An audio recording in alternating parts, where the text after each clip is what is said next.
those of you who dare and behold the breakfast of latter-day British Empire builders. Now what have we got here? They think it's rather delicious. It's something I personally can do well without. I should hasten to point out that this little spread is not for me personally. If it were, you'd soon be seeing a considerably larger Julian Davison on your screens. It happens that my clever cameraman and demanding director are both of them shameless and unrepentant Anglophiles, and they're perversely looking forward to tucking into a hearty breakfast. For my own part, I prefer something rather more modest for breakfast, and dare I say it, slightly better suited to tropical climates. Gentlemen? Cheers. This is what telephones used to sound like and look like before they shrank considerably in size and began to play pop tunes. That the worthy Dr. Davison is still the proud possessor of a functioning example of this sturdy communications device doesn't surprise me in the least. It's rather appropriate.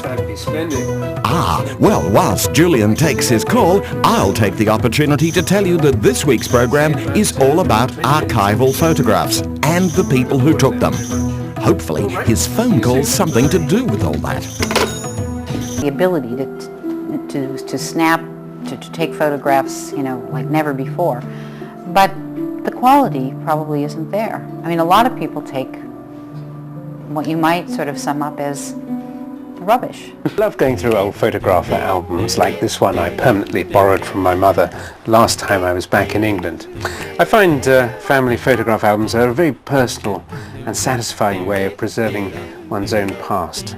However, I'm reliably, if somewhat sadly informed, that Christopher, that's my director's son, holds the future of photo albums in his hand. It's a rather nifty digital device which can store up to 1,000 family photos in one go.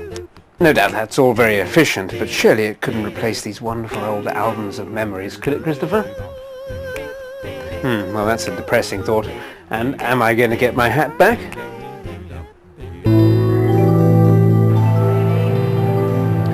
Today the Supreme Court occupies precisely the same spot as the Hôtel de la Europe where Joseph Conrad set that scene in his most famous novel, Lord Jim. No doubt Mr. Conrad himself spent many an evening on that same veranda, sipping at a whisky water as he looked out over the twinkling lights of the shipping in the inner harbour. Julian Davison, heading off on a seafaring safari aboard the sturdy schooner, the Four Friends. This week, it's toasts and tea and adventures at sea with my good friend Captain Warren. Welcome aboard. Well, let's coast off. Let's go. We're off.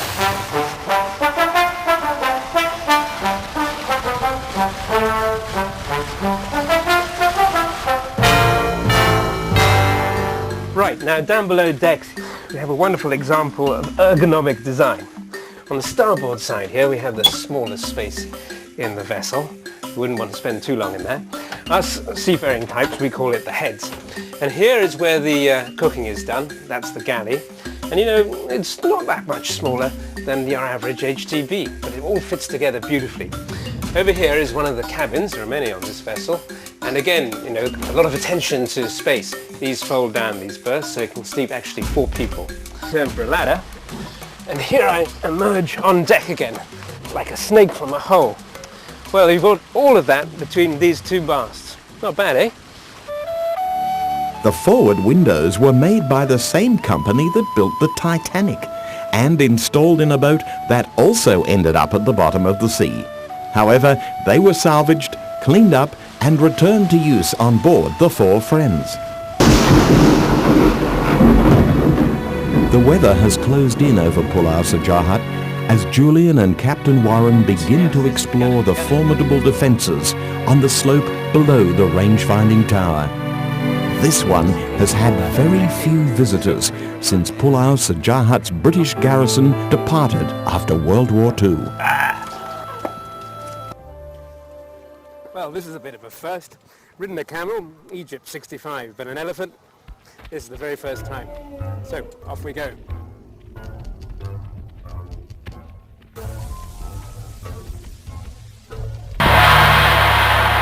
Now you may have noticed that this is rather different to your typical Chinese temple, and that's because the design of the building is actually that of a 19th century straight settlement house. Very long and thin, with these wonderful air wells bringing light and ventilation into the center of the house. And I believe that during the war, the Japanese occupation, families would send their daughters to this place because the Japanese, being Buddhist, wouldn't abuse the prohibition on going upstairs, and they felt that they'd be safe there for the duration of the occupation. But anyway, let's have a little bit more of a look around this fantastic place.